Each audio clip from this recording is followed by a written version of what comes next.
I'm a champion, mother effer. Oh, whoa, easy now. We're on a live show there, Coach. We just had one of our guests on, Jason Fry, talking about the Celtics are going to win their 19th championship.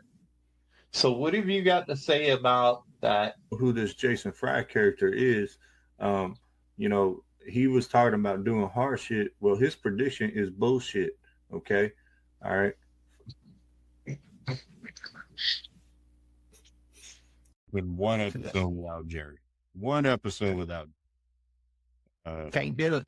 Can't do it. Ain't gonna do it. Just ain't gonna do it. Well, like I said, we start the show with a joke because that's maybe JJ could tell a joke. What are we doing here? Already? We're already doing this? Holy shit. The flu got me last week. Powered through that. You don't look much better. Yeah, well, on my bad days, I look a hell of a lot better than you. Are you ready for the joke? I was about to introduce the joke. You jumped the damn gun again. I'm feeling Caribbean here in this. You're feeling Caribbean. That's the word I just made up. Caribbean.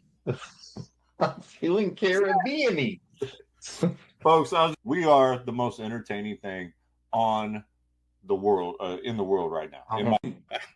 I think you're trying to cover your own ass right now and just Best not country of ninth in the country. I think you're just trying to cover your ass right now. And don't. You know what? I got a big ass, so that's a lot of cover. A lot of cover. It take a blanket, damn it. More like a drape. Did you just pull a drape? Is that so I can open it up when I need to go? You know, hey, you're getting too deep into this. Rivalries make sports great, but they got to be on the same level. And I'm sorry, Angel Reese ain't on the level of Caitlin Clark. Like, it's not Magic Bird. If you don't want to commit to it, take your ass and be a PE All-Star. First off, you need to get your facts effing straight. How do you like me now? How do you like me now? What? You're the coach. Shut up, dude. I won 5 Super Bowls, damn it. How dare you call the Cowboys a shit team? Watch the Cowboys. It'll be fun, they said. Bloody fucking hell, it was no fun. It was like riding a train around one of the Kardashians' asses, and you just disappear into this abyss of ass.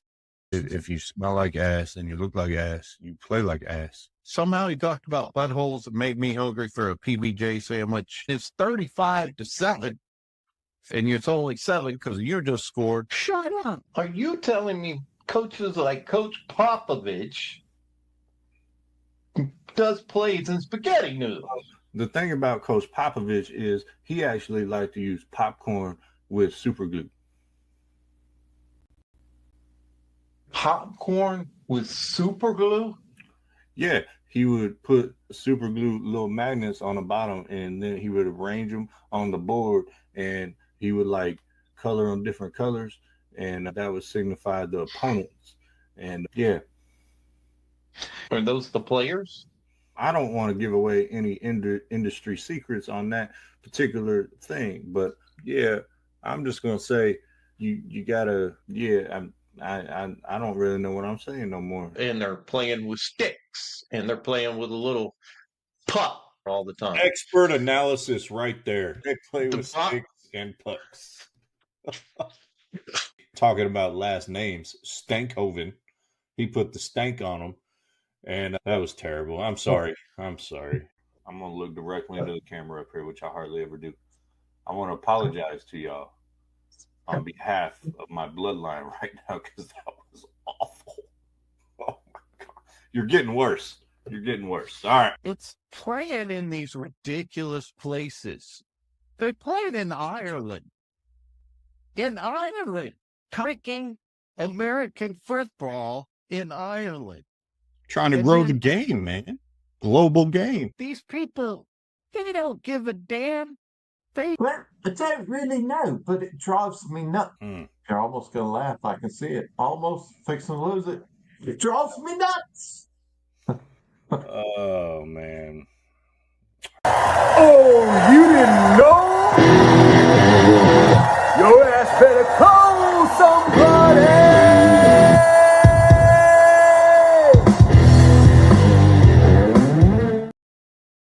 Well. Ladies and gentlemen, we are back on this Monday evening, not Thursday. We had to make a schedule adjustment. See what I did there. See, when I tell jokes, you laugh. But when you tell jokes, I do not laugh. That was not a laugh. That was not a laugh.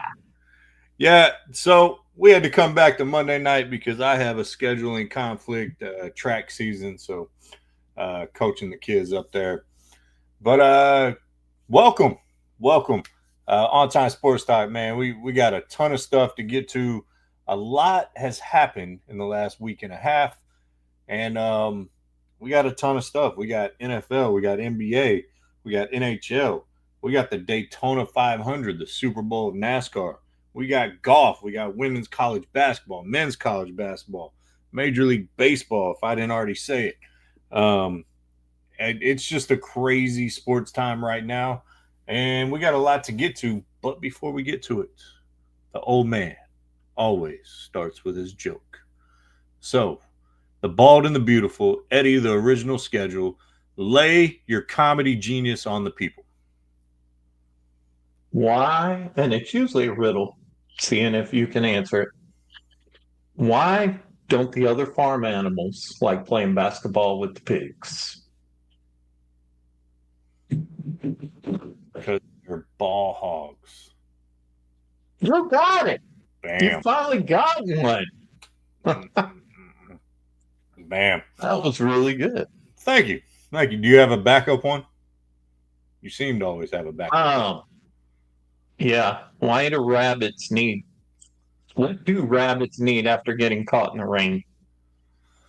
A condom. A hairdryer. There you go. Fair enough. Bada bing, bada boom. All right, folks. We're trying. We try to be funny. And that's why we talk sports. So let's get it started. Kind of a big game happened that we didn't get to talk about on Thursday because we had to move the show. The Super Bowl. Kind of a big deal, you know. Eagles, Chiefs. I believe we both picked the Chiefs, so we were both sucking there. But the Eagles layeth the smacketh down on the Chiefs' ass. So what were your thoughts? Did you see that coming? I don't know if we did.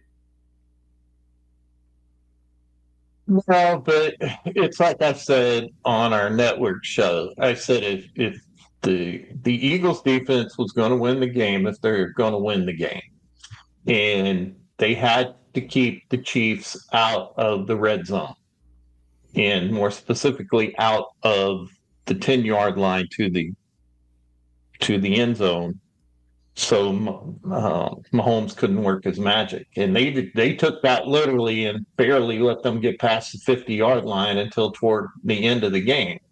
But what got me about the whole thing was Mahomes until basically middle of the fourth quarter forgot that he can roll to the outside. It just was driving me crazy. Quit trying to step up in the pocket. You're getting killed. And he did. He got demolished. And so it's like I said, and I don't agree with the MVP. The MVP should have been co-MVPs of that whole defensive line of the Eagles, because that's who won the game. They destroyed the offensive line of the Chiefs. And no, I didn't see that coming. But it was what I said. If anybody's going to win this game, if the Eagles are going to win the game, it's going to be with the defense keeping them out of the red zone. And they did that. Dominated them. Yeah, I can't really add to how dominant the defense was. It reminded me of the Seahawks Broncos, that Super Bowl, of how dominant the Seahawks were over the Denver Broncos, with the Legion of Boom and those boys. Obviously different style of defense, but it was pretty crazy. You know, the MVP, if the quarterback plays well, he's going to get the MVP. You know, if Cooper got another interception, he might have been a consideration. But Jalen Hurts, he does deserve it. You know, I agree with Damo on this one. I don't know who Jalen Hurst is, but Jalen Hurts definitely did what he was supposed to do. So, yeah, I didn't see it coming. The Eagles absolutely destroyed the Chiefs. The final score is not indicative of how dominant they were, and yeah, it was. I don't think very many people saw that coming at all, to be honest. I was rooting very, very smallly, you know, this big for the Eagles because I did not want to see the three-peat.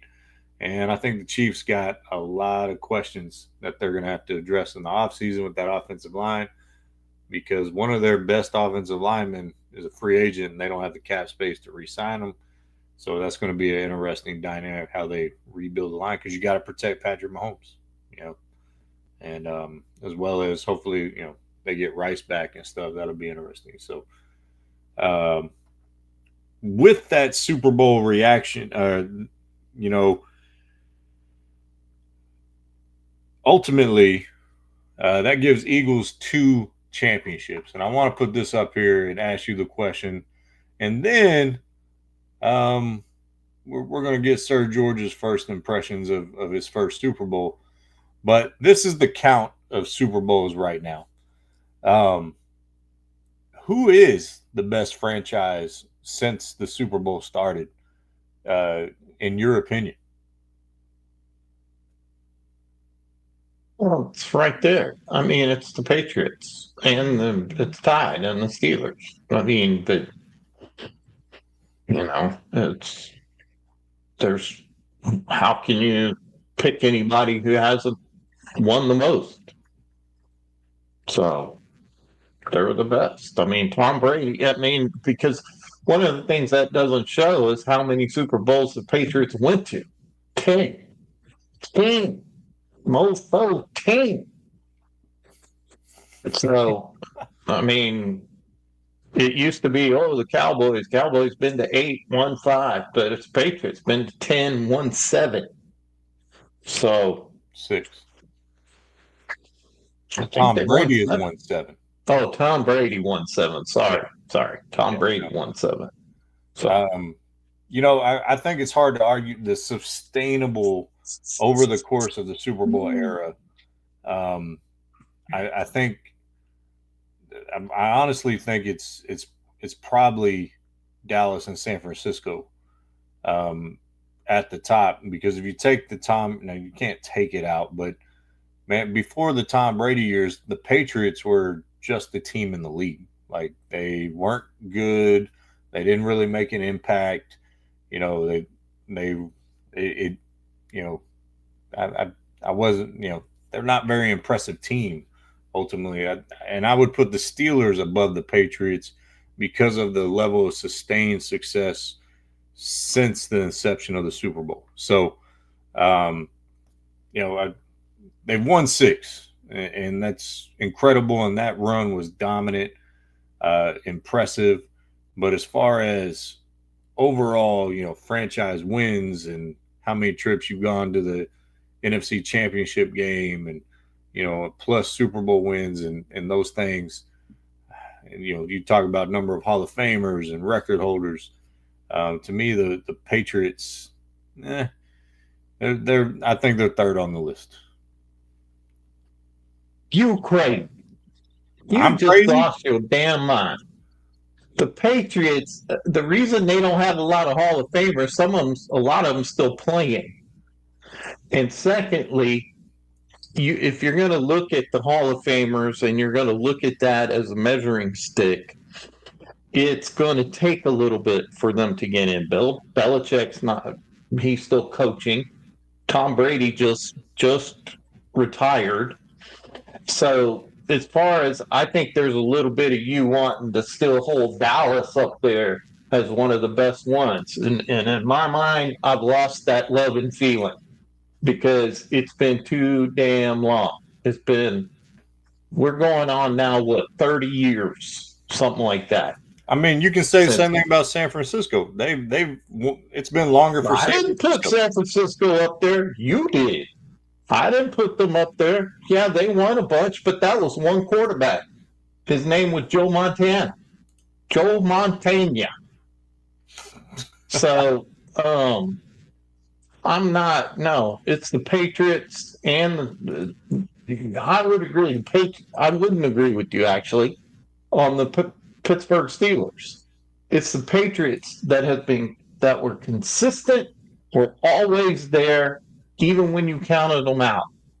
So it's the Patriots, bar none. And I ain't saying that just because I used to play for the Thomas Jefferson Patriots. Well, here's my that is, I mentioned the number of Hall of Famers. I'm talking sustained success. The Patriots were a laughing stock. That wasn't your question. Your question was about who is considered the best out of all the Super Bowl teams. No, I said since the inception of the Super Bowl era, who is the best franchise? That's what I said. I'm saying from day one to 2025, who is the best? To me, if you take the totality of it, I think the Cowboys are still on tier one. They've been to 8. Patriots have been to 10. Huh? The Patriots have been to 10 Super Bowls. I understand that. Cowboys have been to 8. But that was all within the past 20 years. Yeah. And then how many Super Bowls total have the Steelers been to? They have a higher winning percentage than the rest of them. Don't they? I don't remember. The Steelers have only lost one Super Bowl they've been to, and that was to the Cowboys. If I remember correctly. I mean, that's why I put Dallas and Pittsburgh on the same level. Okay? Not me. I know you're all bitter and you can't get out of your own feelings and all that with the Cowboys. I get it. I'm also not going to sugarcoat the fact that they haven't been there in 30 freaking years and they're not consistent anymore. Maybe back if we were talking in 1996 and 1997 conversation about who's consistent, but now you have to go with who is consistent, who has proven it. And the Chiefs are fixing to surpass them once they get there a couple more times, which they will. I don't know. That run may be over for a little bit. I think they got to rebuild. But all right. Well, we do have a gentleman who got to watch his first Super Bowl ever on our recommendation. So we're going to figure out what he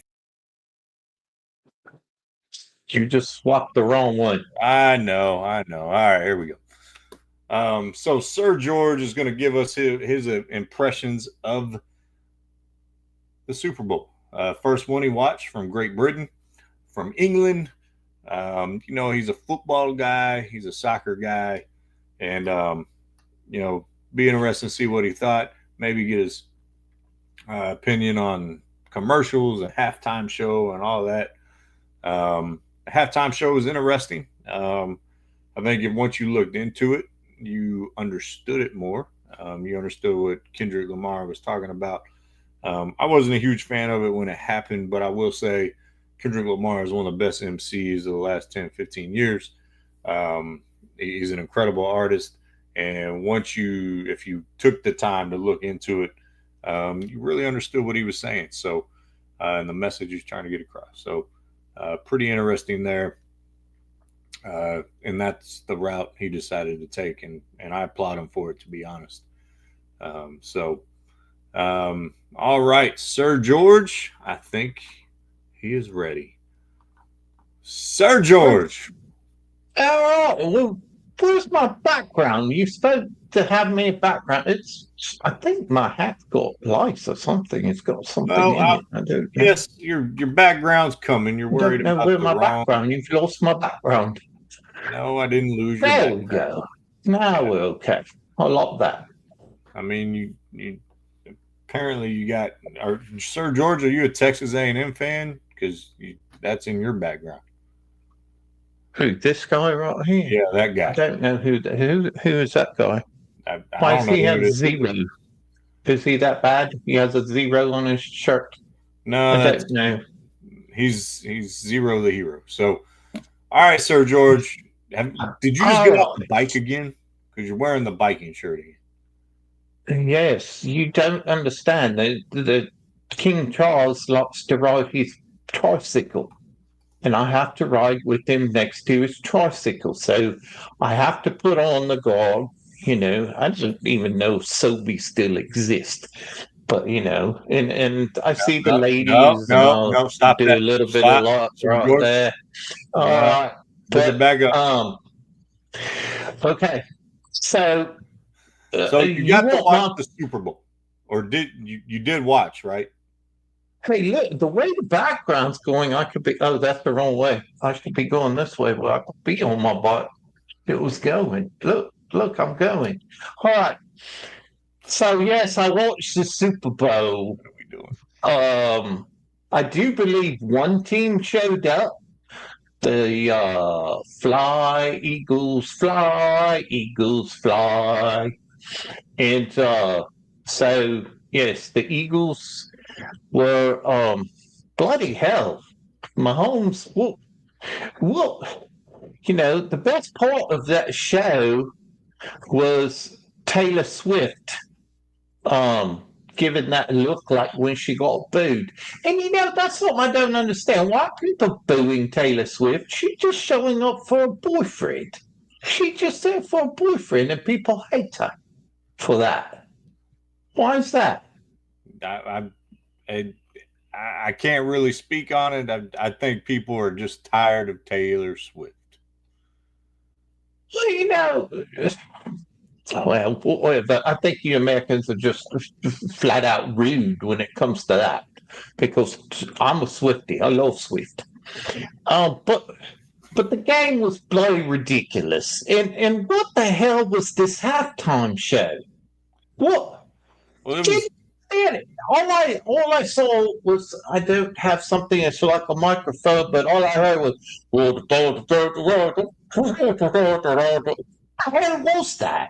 Well, and was that Serena Williams no, up there doing some goofy little dance or something like that? Serena Williams, that's called the Crip Walk. Okay, so But she looked like she should be in a crypt, walking like that. That wasn't even entertaining. But what was that?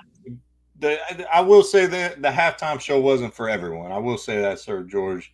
I wish you could have seen, halftime show. Your first Super Bowl had been like Prince or Michael Jackson or someone like that. But unfortunately, they have long passed. And Kendrick Lamar, he was trying to talk to his community, and that's all good. You have to research to understand what he was saying, but and the message he's trying to get. Is that what you have to do as an American? If you want to understand a show, you have to do some research. I thought you just watched the show and you enjoy it. I mean, people might need to research our show. I don't know. Hey, what's this bullshit about Drake? They don't like Drake.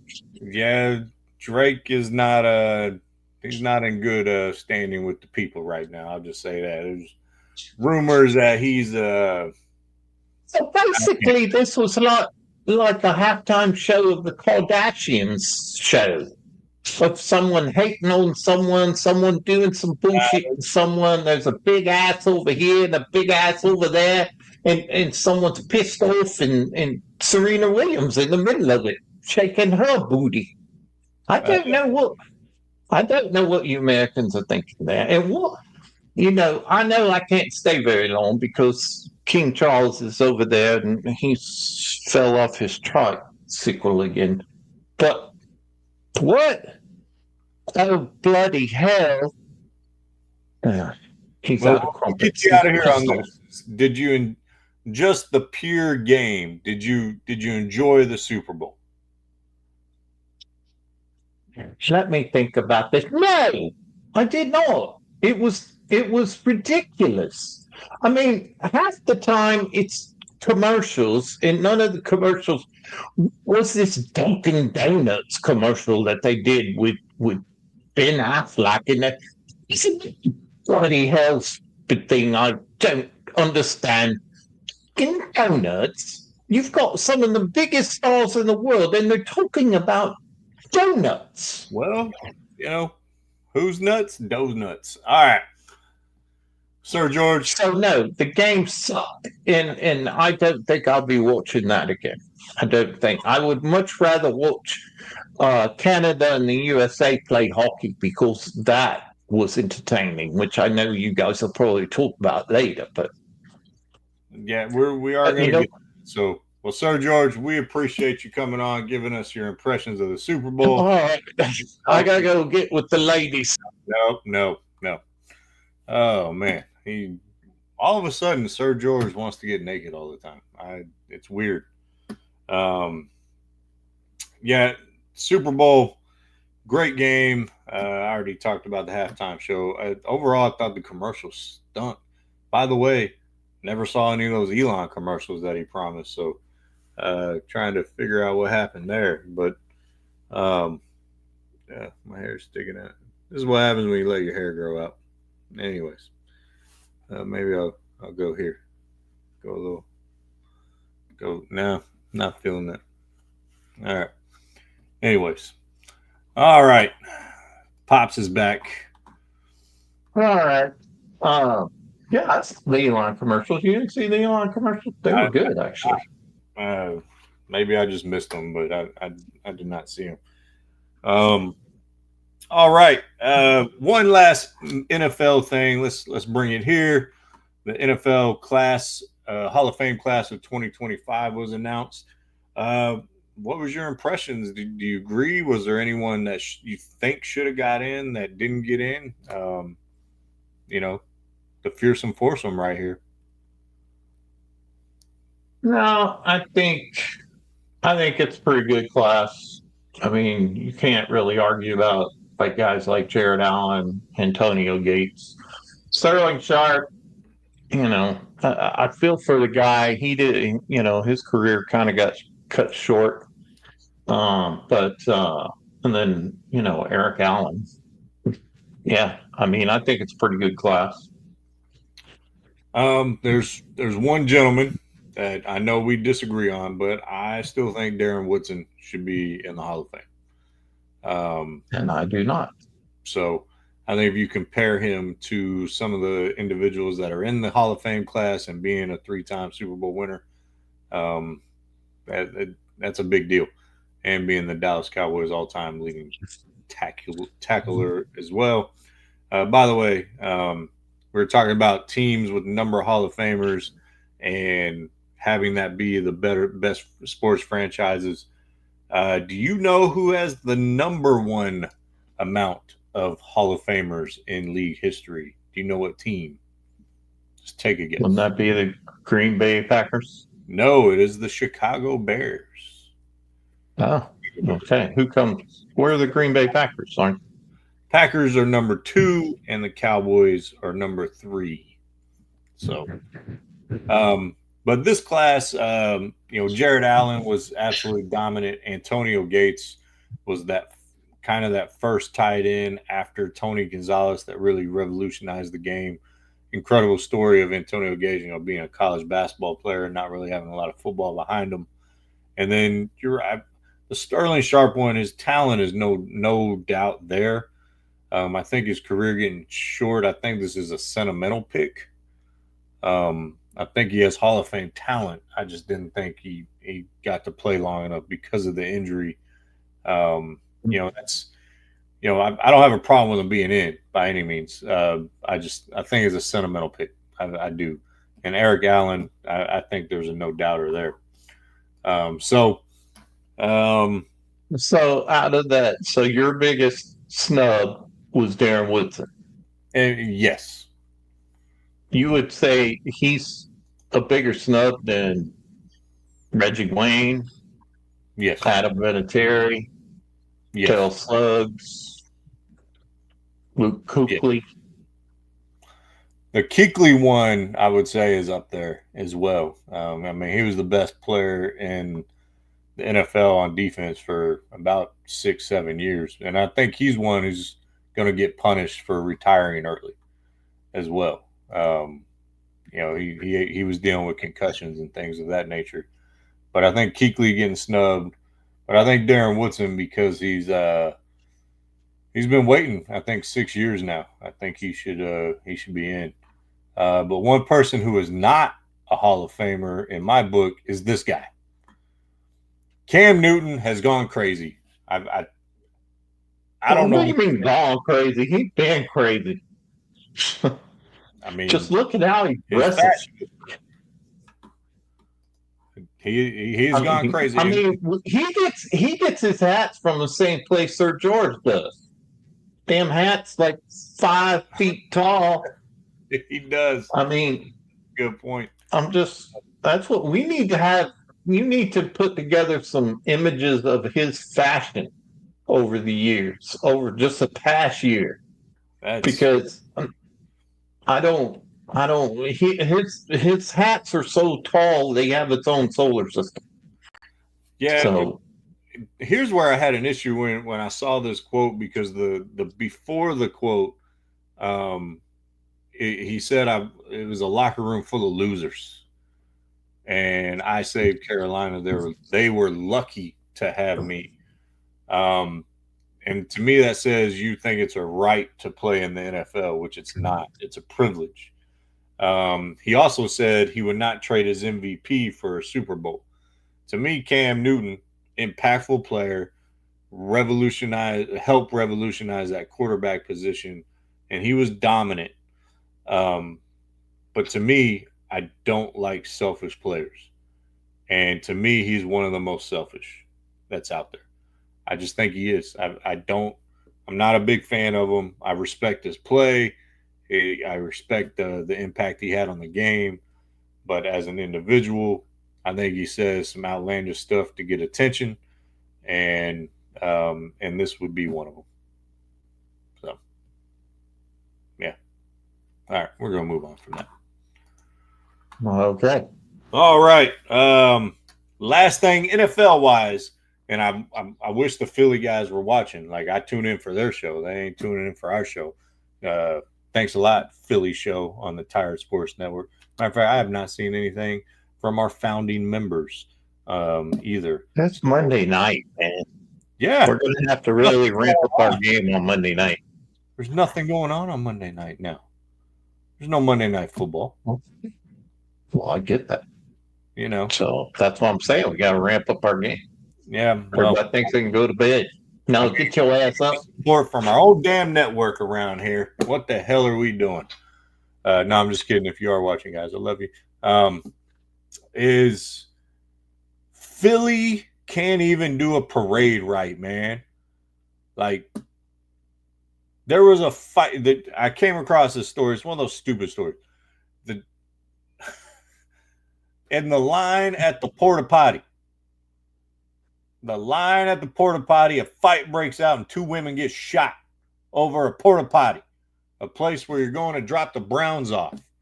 What are you doing, Philly? First you burn and tear up your city, and then you shoot people at the damn porta potty. Stupid. City of brotherly love, my ass. Ain't no one love no one around there. All right? So, I don't even know what to say anymore about that. You got thoughts on 2 people getting shot over a porta potty? Well, I wish I could say that's the stupidest thing I've ever heard, but last time they won the Super Bowl, there was a dude in the street eating horse manure. So, that was on video. I mean, that I had to hurl after seeing that. But yeah, I'm gonna say this for sports, but I think do better, Philadelphia, when it comes to this stuff. I think everybody kind of cringes when cities like that, and I'll say Los Angeles is another one too. that have a tendency to throw, basically, we won the Super Bowl. Let's have a riot. And let's overturn cars and let's tear down stuff and burn our city. Dude, that's just, it's idiotic. And that'll, I'm going to save some of that for my sports pet peeve, giving it away now.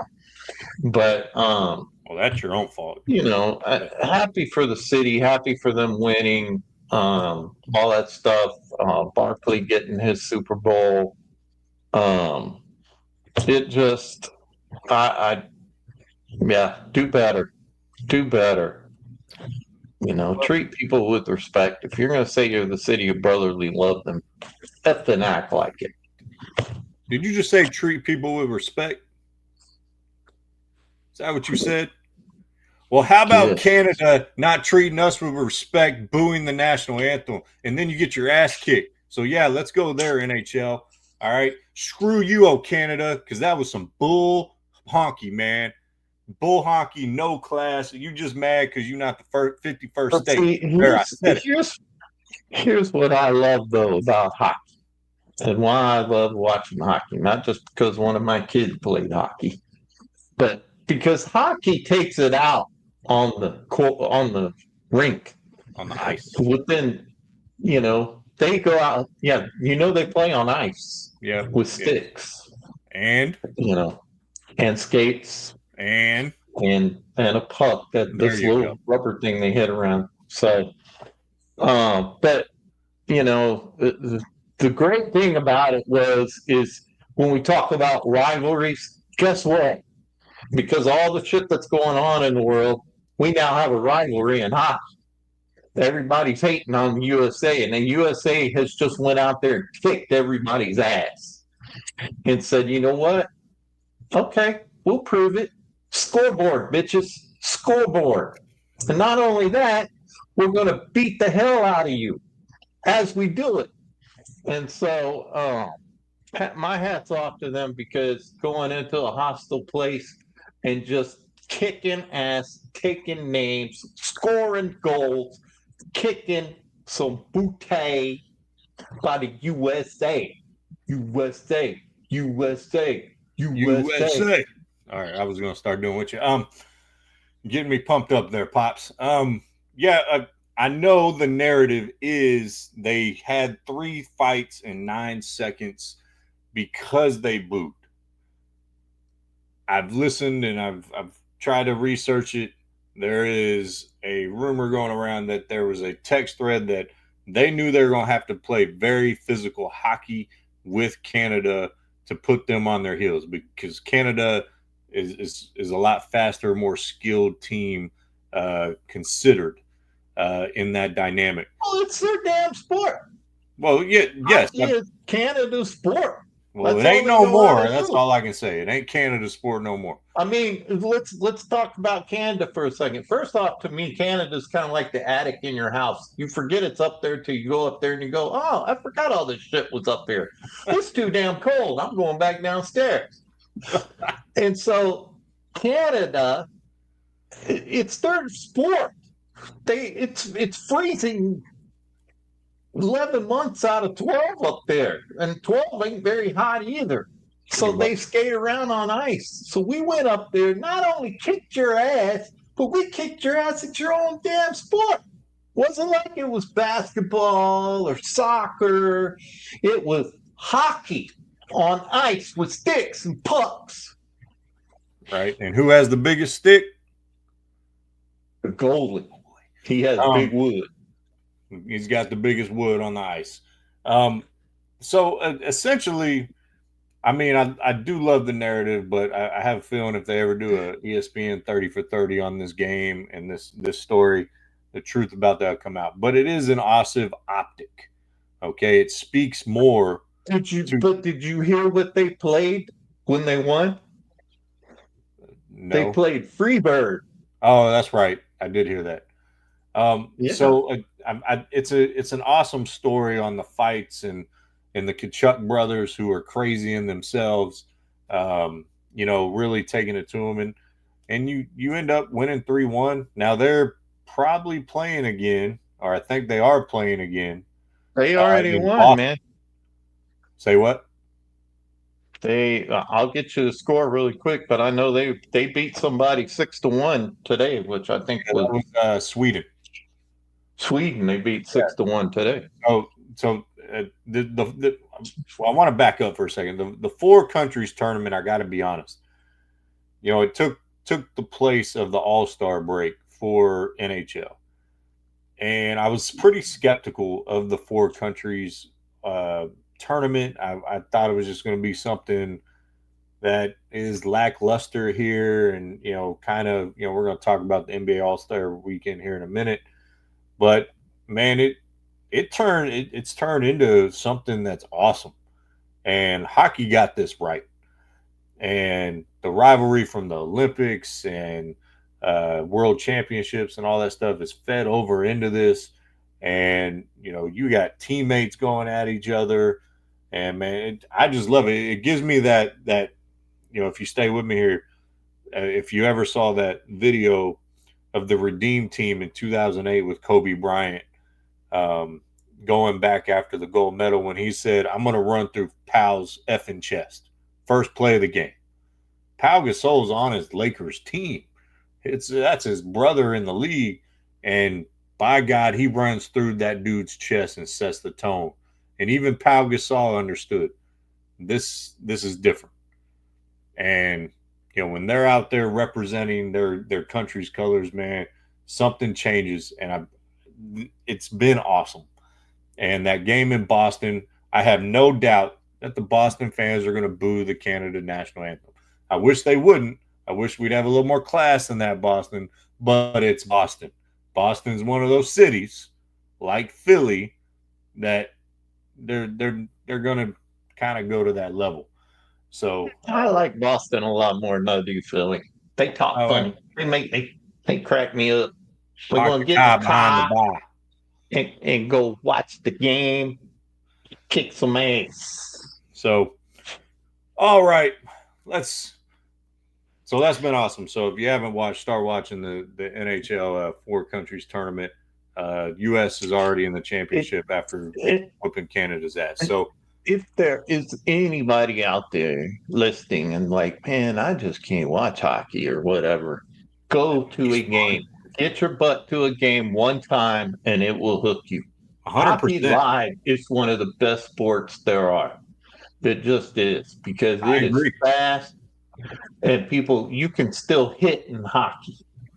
And so it's one of those things that you're right. The live product of hockey is better than on TV. And it's one of the few sports that's like that. Like NFL games, I'd rather be at the house watching it on TV. NBA games, the ones I do watch, I would probably rather be at the house watching it on TV. And your brother asked me one time when he was a little boy, he said, "Dad, what's tougher, football players or hockey players?" I said, well, let's look at this from perspective. Tony Romo hurt his pinky one year, and he was out 6 games because of his pinky. Jaromir Jagr was playing in the playoffs, got hit in the mouth with a puck, knocked his teeth out. He went over, picked up his teeth, wiped off his mouth, went out and scored a goal. You tell me who's tougher. Well, I mean, I don't think there's any question on that. So, all right, let's get to this next one. NBA All-Star Weekend. Now we're gonna get to the game, but before we get to the game, boring. Overall it was boring, but the slam dunk contest was actually somewhat entertaining this year. The problem Who are is these people? Well, if you had paid attention, Matt McClung has won 3 in a row. The dude can dunk. But does he even play in the NBA? He plays in the G League. That's the sad part.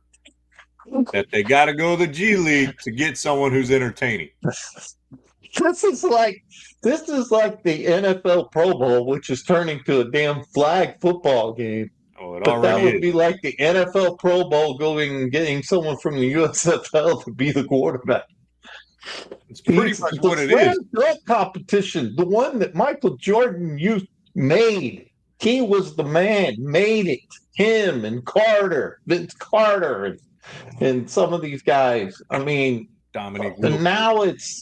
now it's just, who are these people? Well, I will say Castle was his competition, and he was really good as well. So those two guys were really good. I couldn't tell you anyone else. I don't remember anyone else in competition because they were garbage. But what was really terrible was Chris Paul and Victor Wembanyama, and they're trying to cheat the system on the skills challenge. Like y'all are some punk asses, man. Like I really, didn't even understand what was going on. I saw them. I thought they're supposed to be ball. shooting the basketball and they're throwing them through hoops or some shit. Not basketball hoops, but I didn't even understand it. It's supposed to be. I know you're not a big basketball watcher, and you probably never watched the skills challenge, but it's supposed to be some passing, dribbling, and shooting skills all wrapped up in one, and it's timed. And so they just threw the balls because if you run out of the balls, you can just go to the next station. So they try to manipulate it, and it's just like NBA. This is why your product is trash, man. That's why it's trash, because of crap like Wemby and Paul did. And they did the right thing, ejecting them from the competition, but it was garbage. And it's not a good look for the league. And I'm disappointed in those two. Like a dude who's represented the league for so long, and then a guy who's supposed to be the next big thing in Wemby. So it just, man, it was sad to see. It was. And that's why you're struggling and you're on an all-time low viewership. That's why you're there. So, it's just, that's why these, and I think you're going to bring it up about Draymond Green. Oh, our league's boring. And you made it that way. Yeah. They did. This is why I used to watch a lot of basketball. Now I'm not happy with certain coaches and their political bullshit that they've thrown in there. But the other thing is the product on the floor. It's just not. It's not exciting to watch. I would rather. This is one of the reasons the women are actually getting more notoriety now. Is because it's more pure basketball. Well, I mean, I think the women's game is trending towards the men's game when you talk about the 3-point line and getting away from being more fundamental because they think that's what people want to see. But man, the All-Star weekend, yes, it is terrible. Draymond did talk about that. He said a lot of craziness on All-Star weekend, but here's my frustration with him saying that. It's your generation that did this to the All-Star game. It's your group. It's you, Steph, Jason Tatum. Go down the line, everyone in the Luka, Anthony Edwards, and you go past years, all the top players in the league. It's your fault that it got to this point because you didn't want to compete. I understand not competing 48 minutes in the All-Star game, but it got to the point where it wouldn't even be competitive in the last 10 minutes or last 5 minutes how it used to be. But you used to have Kobe Bryant absolutely playing full court defense on LeBron James in the middle 2000s. You had guys just going after each other, and that's what you want to see in an All-Star game, is the best of the best at what they do on a competitive level. And it's gone to this terrible product the same way the Pro Bowl did for the NFL. That's why it's a effing flag football game now. That's what it's turned into because you guys suck at not putting out your best effort in front of the world because it's an exhibition, because you don't want to get hurt. Or my ankle's sore, so now I'm going to sit out. LeBron James. Okay? Could have had another all-star in there to play. But this current format, I will say, was better than last year. But it still was terrible. It wasn't a 0 like Draymond Green said, but it wasn't above a 5. I know that.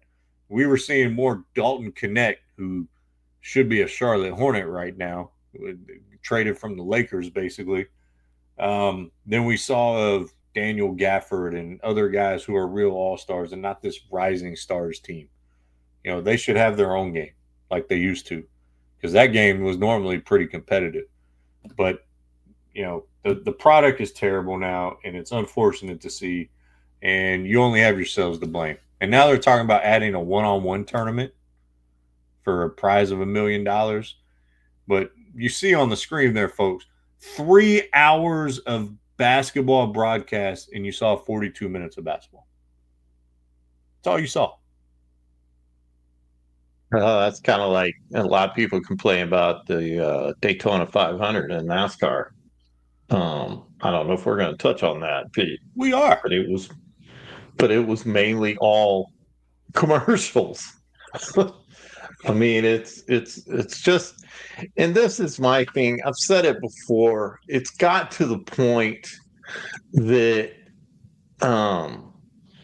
you've allowed all this betting money to come in. You have now made everything about sponsorship, which I get. I get that. But they are ignoring the product.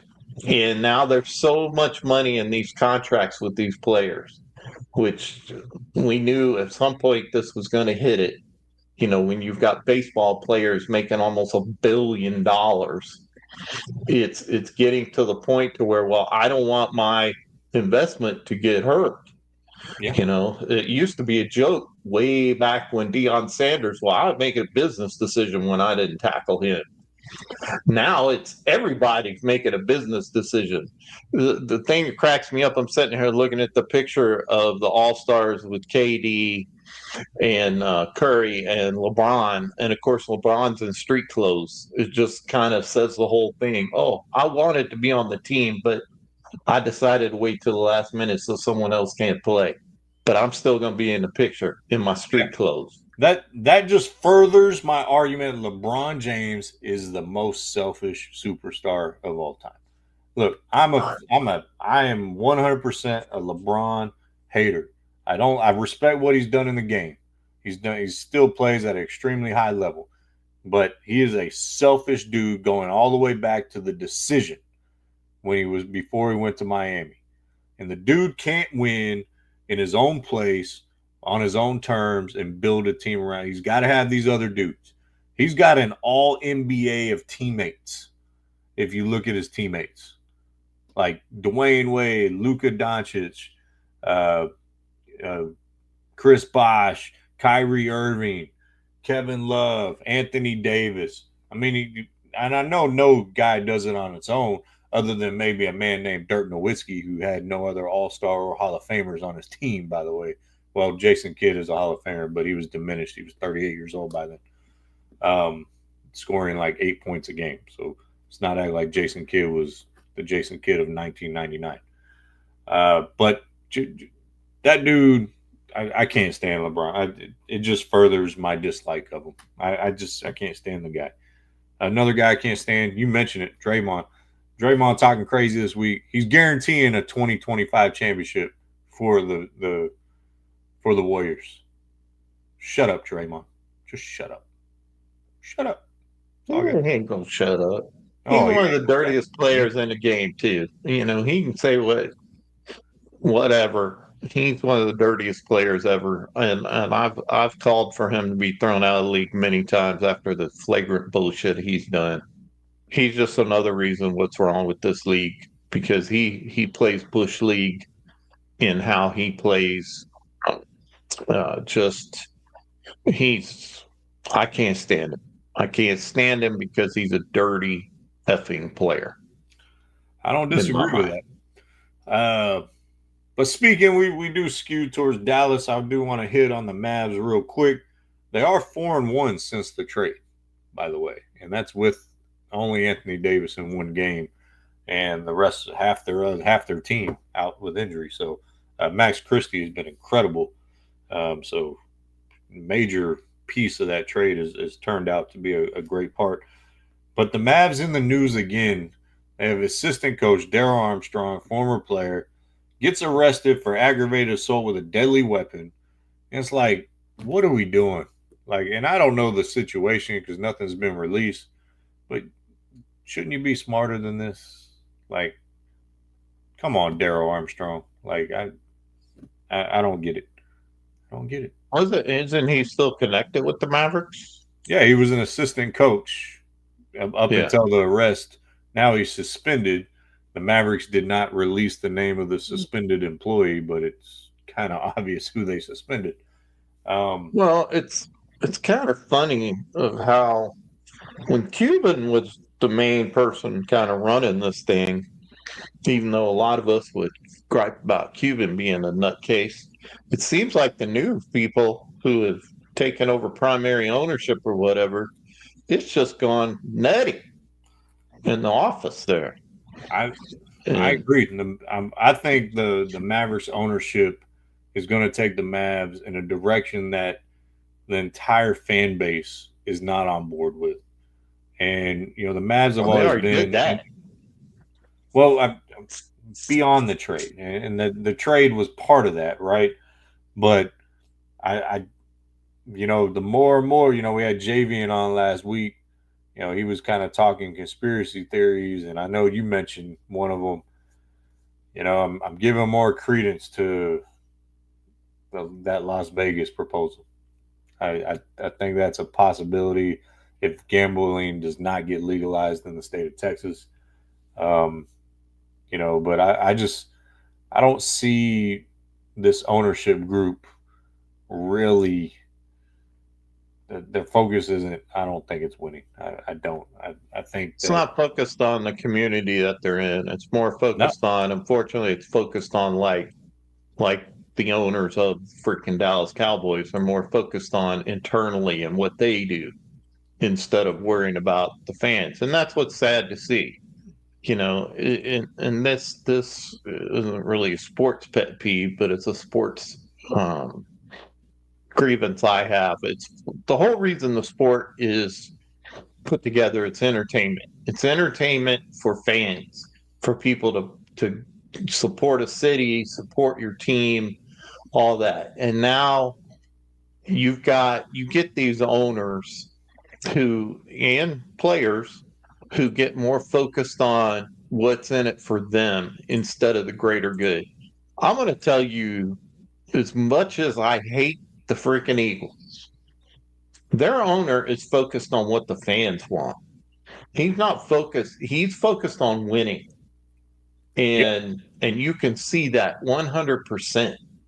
And it pisses me off because we have an owner that's focused on himself and internally and not looking at let's do things for the fans. And actually it's running down to Michael Parsons. Michael Parsons is like, you know what?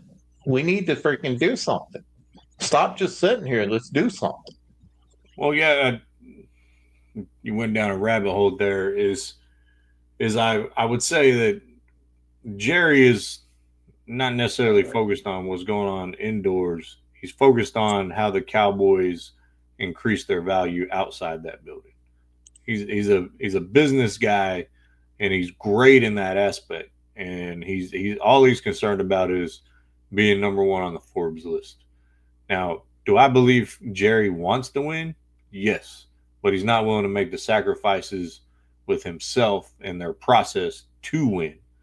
Ultimately, I agree with you on the Eagles, and there's certain organizations top down that is their focus. I think the Ravens are another team that is about winning. I think the Steelers are about that. I agree with your Eagles statement. I think the 49ers are about that. But in the NBA, I think this new ownership group, man, with the Mavs, I think the Mavericks are a play toy. I think it's just something they have in their portfolio. Another group of billionaires. Oh, I wanted to own a team when I was 17, and this was an opportunity to own one. Like I said, I think I said this before. As much as you want to say about Mark Cuban, basketball wise, he just wanted to win, and he was willing to do what it took to win. Other than re-sign and give the 2012 Mavericks a chance at winning another championship. That was the only issue I had with him. But all right, let's move on. You mentioned the Daytona 500 earlier. Real quick, Super Bowl of NASCAR, which is still weird. It's at the first race of the season. I never understood that. But when I was younger, I used to be a pretty big fan of NASCAR. I was a fan of Jeff Gordon and that rivalry with Earnhardt. And so I do have a little bit of basis. I've been to a race when it was at Texas Motor Speedway. But to see the Daytona 500 is on my bucket list. I'll say that. William Bryan repeats as champ. It's only been done like 3 or 4 times in the history of the Daytona 500. So really impressive. Which, by the way, he does drive Jeff Gordon's old car, number 24. And but what was also cool is that boy Trump taking the limo around the beast, as they call it, around the track. I thought was kind of funny. But he went out and I thought that was kind of cool. Personally, like, hey, let's take the limo out and see how fast we can roll it. But it is a spectacle and it's an incredible event. I'd love to see the Indianapolis 500 and the Daytona 500 in person. So cool events there. But congratulations to William Bryan for repeating. And he was in 9th on that last lap. And then the big crash happened and ends up taking it. So not always a good idea to be in first. Ask Denny Hamlin. Remember, if you're not first, you're last. Yeah, that's how it happens. Maybe he's praying to baby Jesus. 8 pounds, 11 ounces. 8 pounds, 11 ounces. Quick golf update. Condolences to Tiger Woods. His mother passed away. That's why I didn't play this weekend. But the play was good this weekend. Oddberg, who won it, won the Genesis Open. Who, your son, my brother, they went to the Genesis Open this past week. Yeah. Pretty cool. I think they've been a couple of tournaments out there, actually, here recently in San Diego. Yeah, he's living it up out there, living the dream. But I don't know how much you know about Oddberg or Aberg, or he's got one of those European names that I'm going to mispronounce. I really think he might be. He's an odd bird. He's an odd bird. I really think he's one of these guys that can make a run. I really do. Kind of that Jordan Spieth 1, 2, 3 year run where he wins a flurry of majors or tournaments. I think he could make an impact there. I think he might be the next young guy. Well, they need somebody because they need to get people back into golf. And, it's another sport. And it's not because the game has changed. It's just because that sport, more than just about any, maybe tennis is like it, but it's about the player and the players. And because it's an individual thing, it's not a team sport, obviously. So they need to get somebody. And doesn't Tiger have a kid who's playing? I don't know. I don't think he's playing in this tournament, but he's getting of age. Charlie is his name. Mm-hmm. He's going to be pretty damn good, I think. But I think he's like 14, 15 years old, somewhere around there right now. Yeah, he's still fairly young, but that's kind of when Tiger was starting to come on the scene. So we'll see if he's got his dad and talent, and of course he's being taught by his dad. So, but that's what golf needs, someone to just be, because you have to start dominating again, or at least give us a rivalry of two really good players. Like, it used to be Tiger and I can't think of his name right now, but we need some rivalries in golf for sure. Yeah, and I mean, Liv is obviously taking more than a few guys over there. My favorite golfer is Bryson DeChambeau right now, and he's on the Liv Tour. but yeah, definitely need golf. Sports is about rivalries, and Tiger Phil for a long time, Tiger versus the field for a long That's time. who I couldn't think of. Phil Mickelson. I could not think of his name. So, but I do think Oddbird can go on a run. All right, we're getting on our home stretch here. Women's college basketball. Haven't talked about this since Caitlin Clark, since she was at Iowa. So it was a story in the news. South Carolina had the fourth longest home winning streak at 71 games. The Yukon Huskies, old Gino Auriemma, rolls down to South Carolina with Paige Becker's future Dallas wing, by the way, because they have the number one pick. They go down and smack the South Carolina Gamecocks by 29. Not by one, by 29. Holy crap. Slot. Okay, way to jump in there. Well, you were obviously texting some people on Facebook, and I lost my audio for a second, so I lost you, and I couldn't read your lips, so I had a little technical difficulty. Oh. I was just messing with the guys on Tire Sports. That was an incredible display. Gamecocks or South Carolina, obviously still one of the favorites to win the title. UConn is as well. Texas as well. Texas had a big game this weekend. Yeah,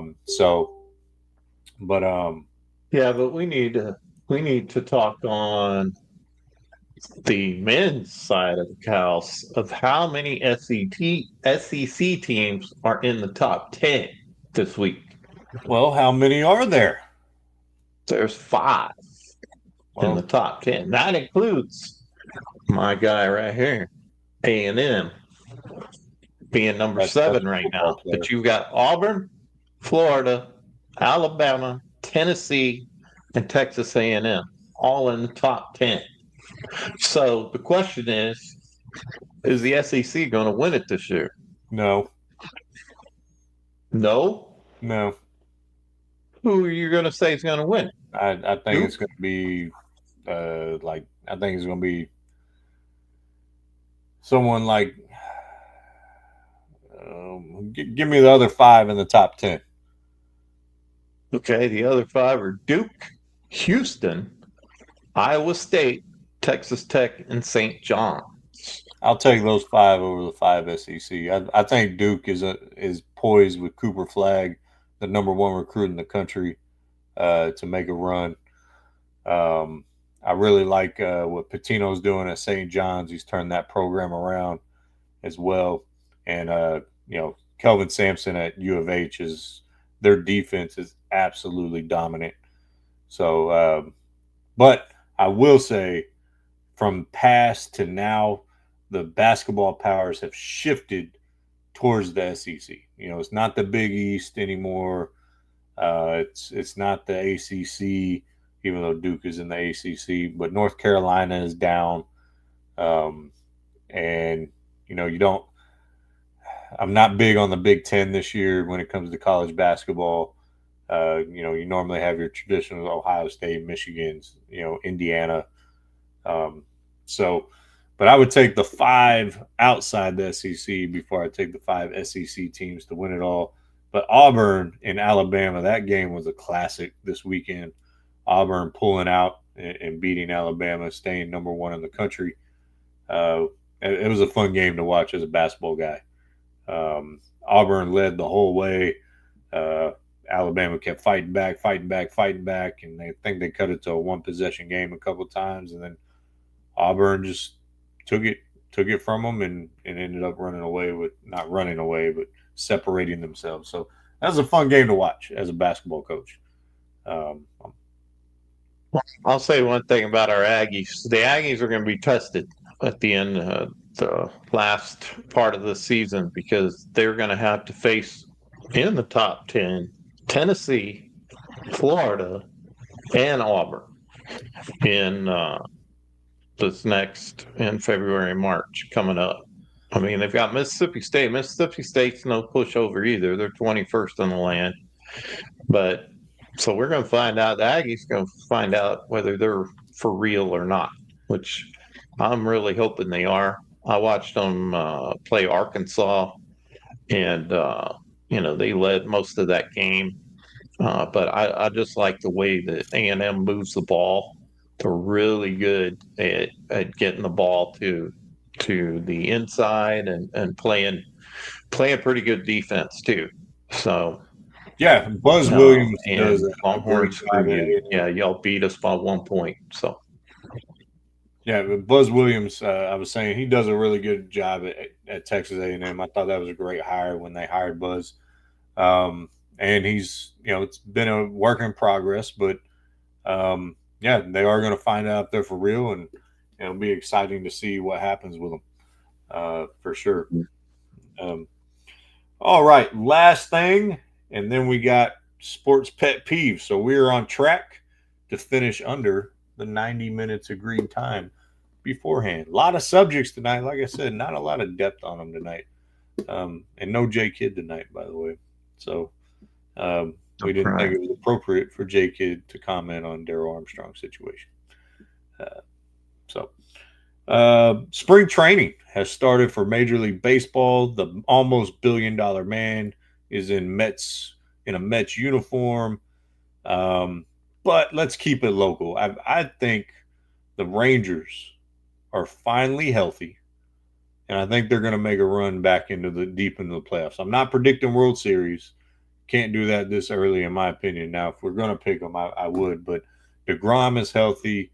Rucker's healthy. Everyone in their lineup is healthy. I think that lineup is going to have a bounce back year as far as power numbers. So I think the Rangers are poised for a big year. And sorry, I know you're wearing your Astros shirt because you are a Rangers trader. It's over for the Astros. I'm sorry. It was over 2 years ago. It's over. Well, it's, we'll have to see what goes on with them. But, obviously one of the mainstays, Bregman, going to Boston is a huge deal. Was big here in Houston, mainstay. But yeah, I mean, ever since Dusty Baker retired, it just hasn't been where it needs to be. And what's crazy about that is, and I've said it before, is in a lot of sports, you would think coaches are kind of interchangeable. We didn't even mention Kellen Moore going to the Saints about the NFL. Yeah, good luck with that, fellas. But I think he's now the youngest coach in the NFL, 34 years old or something like that.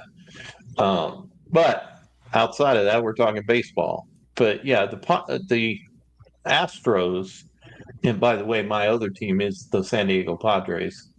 We'll see what goes on with them. I got to look into their news. I haven't been seeing a lot of it. Obviously, in Texas, we don't get a lot of Padres news. But Bregman leaving, and like I said, when Dusty Baker retired, that team didn't have a lot of change, and you thought they were going to be able to go. But to me, in baseball, it's just for some reason that coach makes a huge difference for baseball. And well, it's called the manager, not the coach. The baseball. Well, I know, but it's still the coach. He doesn't really coach much. But why do they wear a uniform anyway? Huh? Why do they wear a uniform? I don't know. That might be a sports pet peeve, by the way. Doesn't really bother me, but it's kind of like, why? I never get that all the way down. Like in high school baseball, they wear the uniform. That's kind of crazy. I don't know. I've never understood that. Matter of fact, I remember, was it Francona or something who got fined because he was just wearing a pullover and didn't have his jersey on. So really weird in that aspect. So But thank God we never had to see Don Nelson wearing a Mavericks uniform. Could you imagine if some of the sports, just think about some of the coaches if they had to wear the uniform? You imagine Wade Could you imagine Andy Reid dressed out in the full football garb? He'd be like this giant Viking with these giant, some of these guys, it would be, yeah. That's hilarious.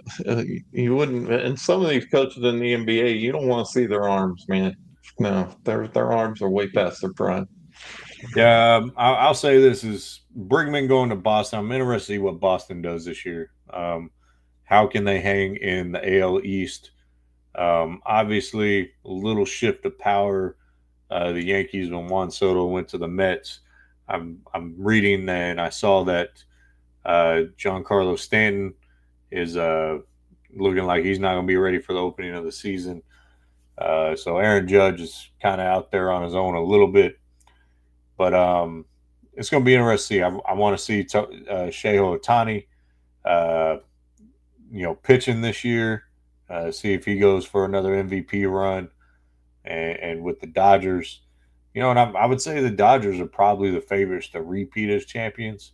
If I was going to pick someone in the National League, but I do think the Rangers are going to have a bounce back year, and that tends to happen in Bruce Bochy's tenure. If you look at what he did with the Giants, win a series, not make the playoffs, win a series. So, how old is Bruce Bochy now? He's in his 70s, and I think this is going to be his last year. I really do. He's not re-upped. I think his deal was 3 years, and he's done. So it'll be interesting who they would replace him with in the long term. But Major League Baseball, that marathon, it's always interesting to see how it goes. But I think the key for the Rangers. 69. Huh? He's 69. He's 69. Right at 70. I think a lot of it is on DeGrom's arm staying healthy. Obviously Max Scherzer is gone. He couldn't stay healthy while here either.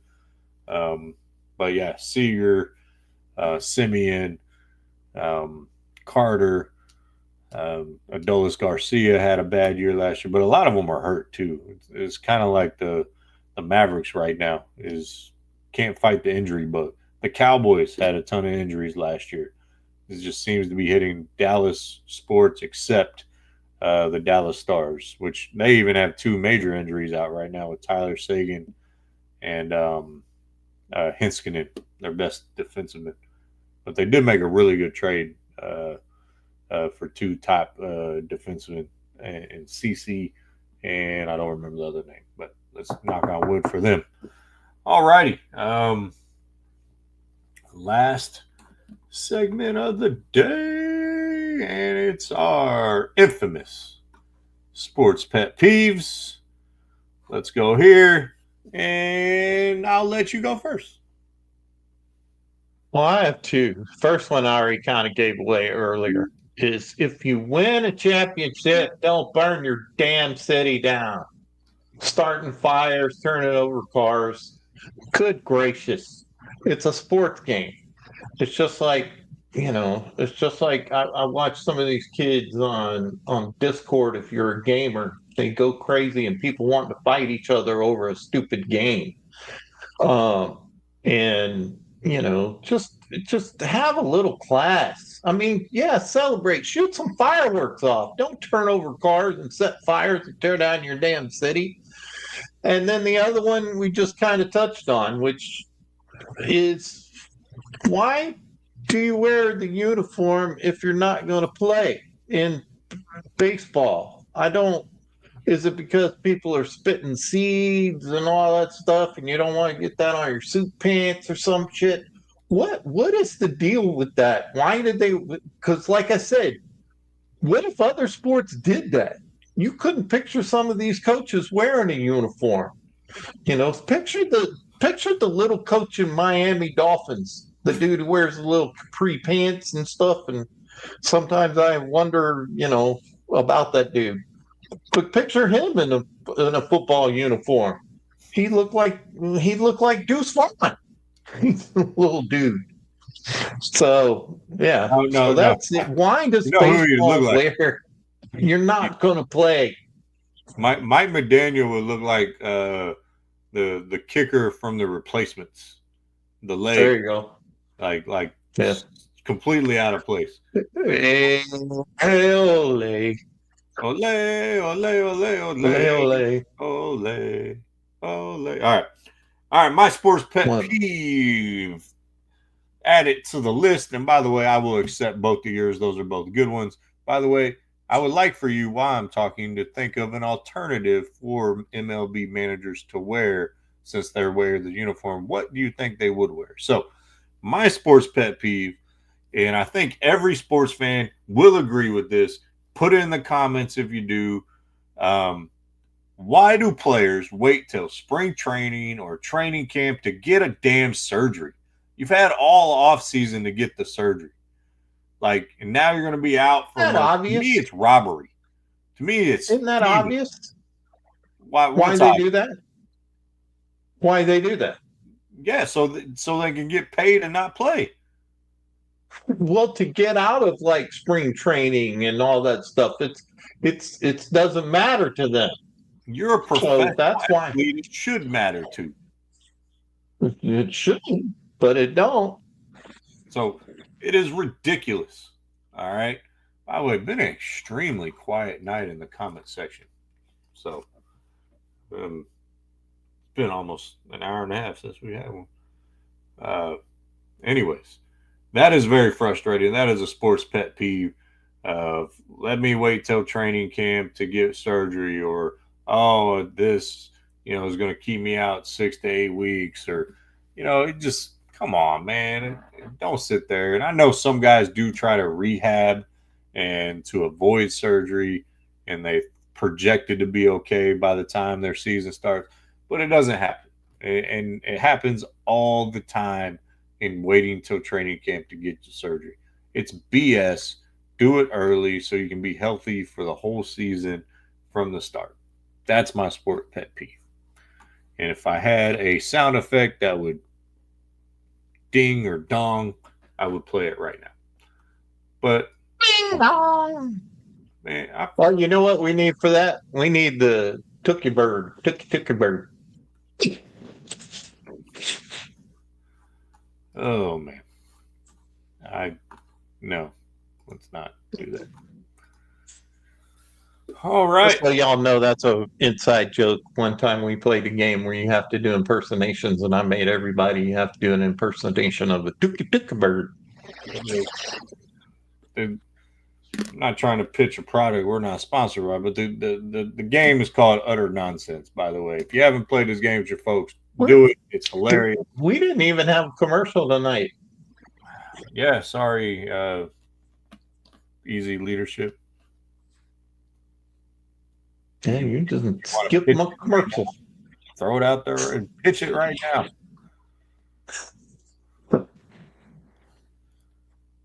All right. Okay, don't pitch it right now. I was giving you opportunity to pitch Easy Leadership for you to talk about it a little bit, but yeah, and it's your commercial, dude. You didn't say nothing. Like, you're failing your own company on this one. EasyLeadership.com. Come check it out. We have student career assessments. We have assessments for your team. The biggest mistake people make in business strategy is ignoring the people data when they come up with business and financial data. We provide real-time tools for that. So come check it out. If you've ever heard of the DISC and Bertman, we have put new spins on that. It is new work of leaders DISC that teaches your team not only what their strengths are as a group, but where the opportunities lie that help you achieve your business strategy. Don't ignore the people data or you will fail. EasyLeadership.com. Easy with the EZ. By the way, if you're a hat company or a apparel company or a sports company, feel free to shout us out. We're looking for sponsors all the time. So, all right. So next 7 weeks, Monday night, 7 p.m. Then we'll switch back to Thursdays. So for the folks that found us tonight, we thank you for sticking around this whole time. Man, even my wife didn't comment tonight.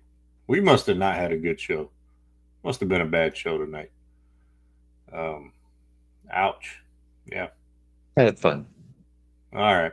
We'll try again next week. We'll be better next week. Maybe we didn't drink enough. You know, feel like I didn't get through very much of this. So.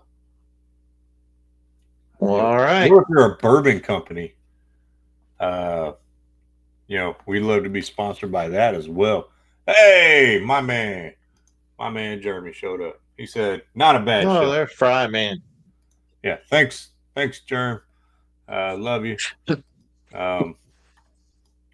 So.